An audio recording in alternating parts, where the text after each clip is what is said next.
Hello my dears, today we are going to be talking about trauma and PTSD, so content warning, obviously. If you want to watch something not trauma related of mine, you are welcome to watch my last video about changeling tales and autism in ancient history, which you can find in this lovely card over here. So, according to a 2018 study, more than half of autistic people have post-traumatic stress disorder, or PTSD, before we reach adulthood, and one of our primary causes of death is suicide. So let's unpack that. Why is this a thing?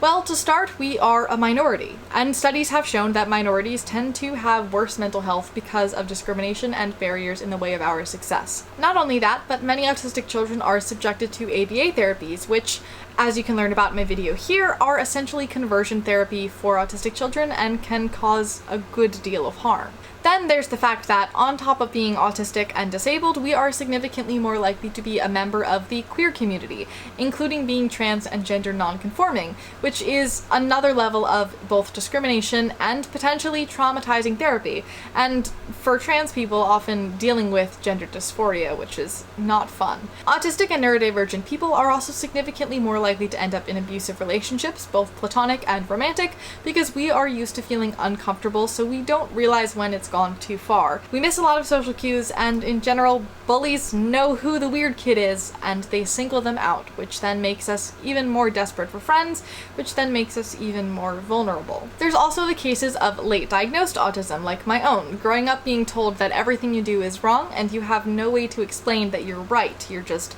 different because you don't know that you're autistic. You also don't have access to the supports and coping mechanisms for autistic people that early diagnosed children do.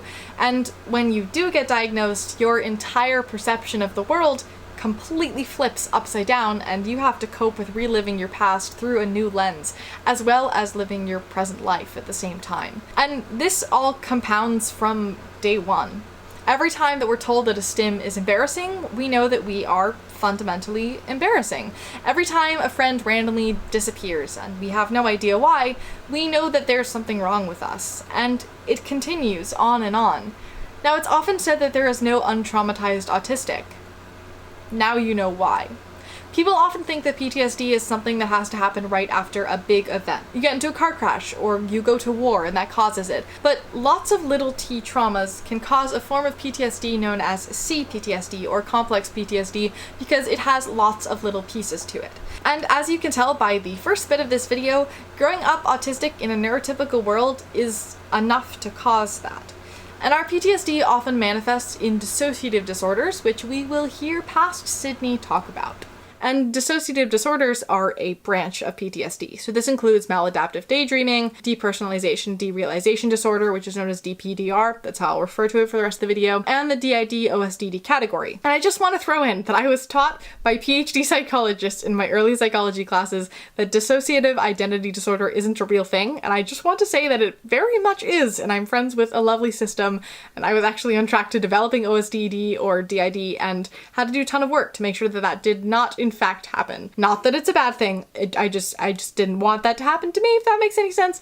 But anyway, these two disorders are more common than we think, and they're caused by a lot of trauma, so if we could just, I don't know, not tell them that the symptoms they're experiencing aren't real, and then educate future psych students to actually also believe that, that would be cool, but I digress. Anyway, dissociative disorders can be defined as conditions that involve disruptions or breakdowns of memory, awareness, identity, or perception, which means that the brain encodes dreams as reality, reality as dreams, forgets to encode some of reality, and it's just a whole experience. And again, neurotypicals, you may mistake a dream for reality once in a while, but that does not mean that you have a dissociative disorder. Dissociative disorders are an experience like no other. And the specific memory loss bit is called dissociative amnesia, which if you first look at it, seems like it's a Freudian thing of memory suppression and all that, so therefore it doesn't exist. And it's not really memory suppression, it's a little different. So it's the brain trying to avoid the memory rather than just like, I'm gonna push it down. It's just avoiding it. Basically, our brains create dissociative disorders as a way to detach themselves from the traumatic memories that we have. So like the brain will say, I will do this so that I forget or just kind of avoid the bad memory, which means that it also just destroys a lot of other ones in the process because you're just spacing out all the time. And severe anxiety and depression also have a tendency to do the same thing. Thank you, Past Sydney. A lot of this is caused by traumatic events either being too big or too many for our brain to handle, so it just decides to not handle it and instead float above all the problems.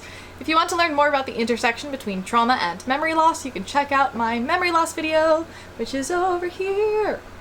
There you go. Trauma responses typically manifest in a few different ways. One is freezing. This is responding to trauma by isolating and going into your shell. You struggle to make decisions, you feel stuck and dissociated and numb. Next is flight, which you've probably heard of. And that includes perfectionism, overthinking, difficulty sitting still, being a workaholic, and typically comes along with anxiety, panic, and or obsessive compulsive disorders. The opposite of fight is flight, which is an angry outburst, being controlling, being the bully, being self-centered and explosive in behavior. And this is the moment where I remind you that anger is, in 90% of the cases, just a band-aid emotion to hide the hurt underneath. And hearing that sentence a few years ago genuinely changed my perspective on life, so I hope that it can help you in some manner as well. And then lastly, we have fawning, which is having no boundaries, being overwhelmed, being codependent, lacking identity, and a people pleaser. There's also hyper-independence, the inability to accept or receive help or support from others in response to realizing that if you're not dependent on others, you can't get let down. And that fits into several of these categories.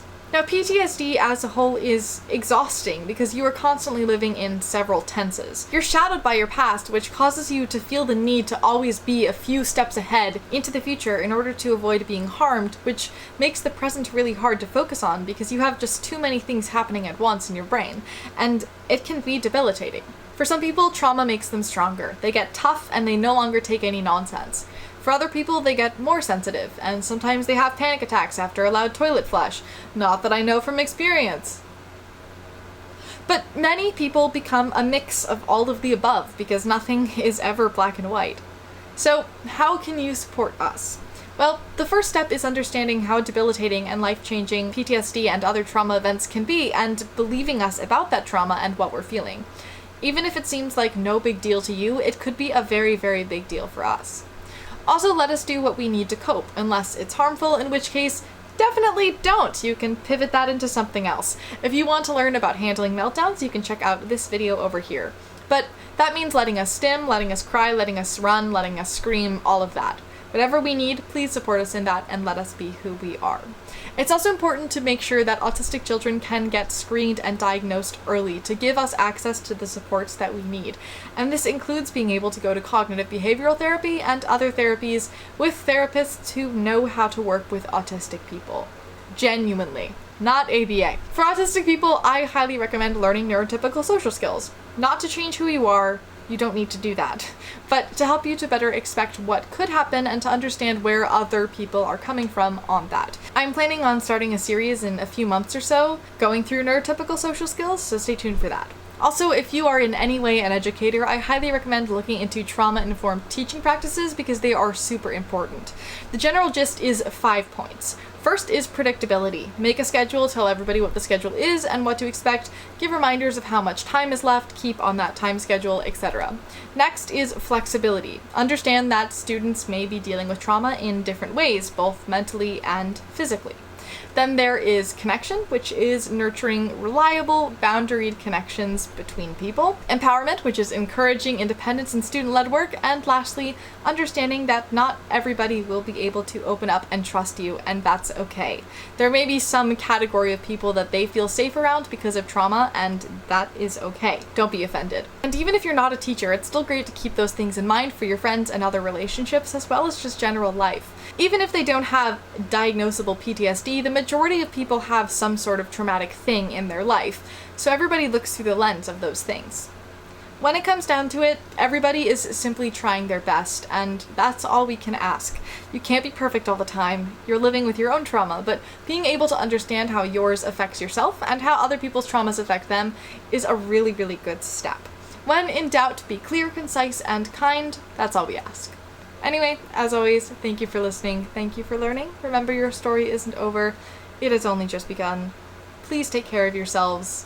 This pandemic is a trauma event for everybody, so just be kind. And I look forward to seeing you in the next one.